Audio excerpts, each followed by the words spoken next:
Buen día, maestro. Mi nombre es Aurora Rosales Ortiz, de la materia de Sistemas de Costos del ciclo escolar 2023B, y vengo a presentarle mi trabajo de investigación final sobre el testamento. Primero empezaremos con las disposiciones preliminares. ¿Qué ocurrirá cuando haya conflicto de derechos?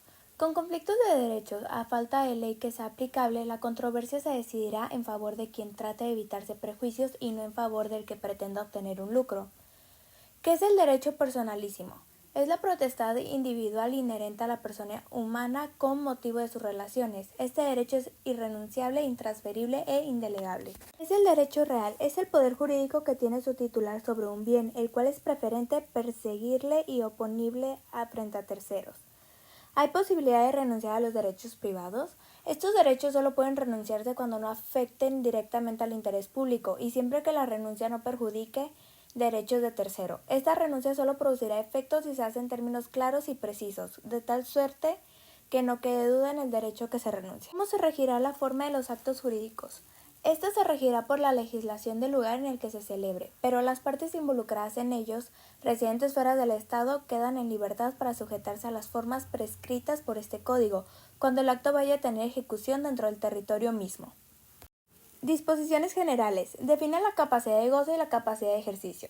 La capacidad de goce es cuando se tiene la aptitud para adquirir derechos sin contraer obligaciones, mientras que la capacidad de ejercicio es cuando se tiene aptitud para ejercitar derechos sin cumplir obligaciones, y solo la ley corresponde regular la capacidad e incapacidad de las personas. De los derechos de personalidad. ¿En qué se basan los derechos de personalidad? Estos tutelan y protegen el disfrute que tiene el ser humano como integrante de un contexto social en distintos atributos, esencia y cualidades, con motivo de sus interrelaciones con otras personas y frente al Estado. ¿Pueden publicarse las cartas particulares? Estas cartas no pueden ser publicadas sin consentimiento de ambos corresponsales o de sus herederos, a excepción del caso en que la publicación sea necesaria para la prueba o defensa de algún derecho. ¿Se pueden revelar los secretos de una persona? No, sin el consentimiento de una persona no pueden revelarse los secretos de ésta, a menos que la revelación haya de realizarse por un interés legítimo de quien la haga, o en cumplimiento de un deber legal. La ley determinará quiénes tienen el deber de revelar un secreto. ¿Qué produce la violación de los derechos de personalidad? Estos se producen por daño moral, daño económico o ambos. Es fuente de obligaciones en los términos de este código. ¿Qué sucede con la disposición del cuerpo de una persona? Toda persona capaz tiene derecho a disponer parcialmente en su cuerpo, en beneficio terapéutico de otra, siempre que tal disposición no ponga en peligro la vida del disponente. Puede igualmente disponer de su cuerpo total o parcialmente, para después de su muerte con fines terapéuticos de enseñanza o investigación. ¿Y qué sucede en caso de la disposición de órganos? La disposición de cuerpos, órganos y tejidos de seres humanos con fines terapéuticos y de investigación será siempre a título gratuito. La disposición de órganos con fines terapéuticos puede ser consentida por quienes sean sus familiares o convivieron con la persona fallecida durante los 2 años que procedieron a su fallecimiento. ¿Cuál es el orden de importancia para consentir la disposición de órganos entre los familiares de una persona fallecida? Número 1. El cónyuge o el concubinario o concubinaria en su caso. Número 2. Los descendientes o adoptados capaces. Número 3. Los ascendientes o adoptantes. Número 4. Los demás colaterales dentro del cuarto grado. De la información privada. ¿Qué pasa con el uso de datos personales?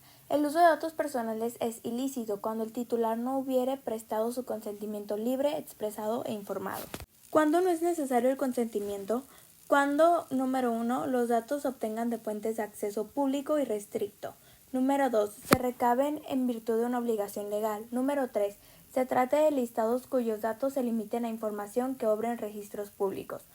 Número 4. Deriven de una relación contractual del titular de los datos y resulte necesario su uso para el desarrollo o cumplimiento de una obligación. Número 5. Se trata de información recabada sin fines de lucro. Del patrimonio. ¿En qué aspectos es titular patrimonial el ser humano? En los aspectos económico, moral y social. El patrimonio económico se forma por los derechos y obligaciones valorables en dinero y que constituyen una universalidad. El patrimonio moral se constituye de los derechos y deberes no valorables en dinero y que se integran por los derechos de personalidad. El patrimonio social compete a todos los seres humanos y pertenece a la presente y futuras generaciones. Todo ser humano tiene derecho a desarrollarse en un medio ambiente sano. Se considera en orden público, interés social, preservación y restauración de equilibrio ecológico. De la mayoría de edad. ¿De qué dispone el mayor de edad? Este dispone libremente de su persona y de sus bienes, salvo los casos de excepción establecidos en las leyes. De la minoría de edad e incapacidad. ¿Quiénes son incapaces? Número 1. El menor de edad. Número 2. El mayor de edad que padezca en la generación psíquica, aunque tenga intervalos lúcidos. Número 3. Los sordomudos que no sepan darse a entender por escrito, mediante intérprete o por el lenguaje mímico de sistemas educativos y de comunicación universalmente aceptados. De las medidas provisionales en caso de ausencia. ¿Qué sucede en caso de que una persona haya desaparecido? El juez, a petición de parte o de oficio, nombrará un representante provisional, depositario de sus bienes, la citará por edictos publicados en un periódico de amplia circulación en el estado de su último domicilio, señalándole para que se presente en un término no menor de 3 meses ni mayor de 6. Además, dispondrá su búsqueda por medio de la policía en aquellos lugares en donde se presuma se encuentre y dictará las providencias necesarias para asegurar los bienes. De la presunción de muerte del ausente. ¿Qué pasa una vez declarada la presunción de muerte? La presunción de muerte se declara una vez transcurridos 3 años desde la declaración de ausencia.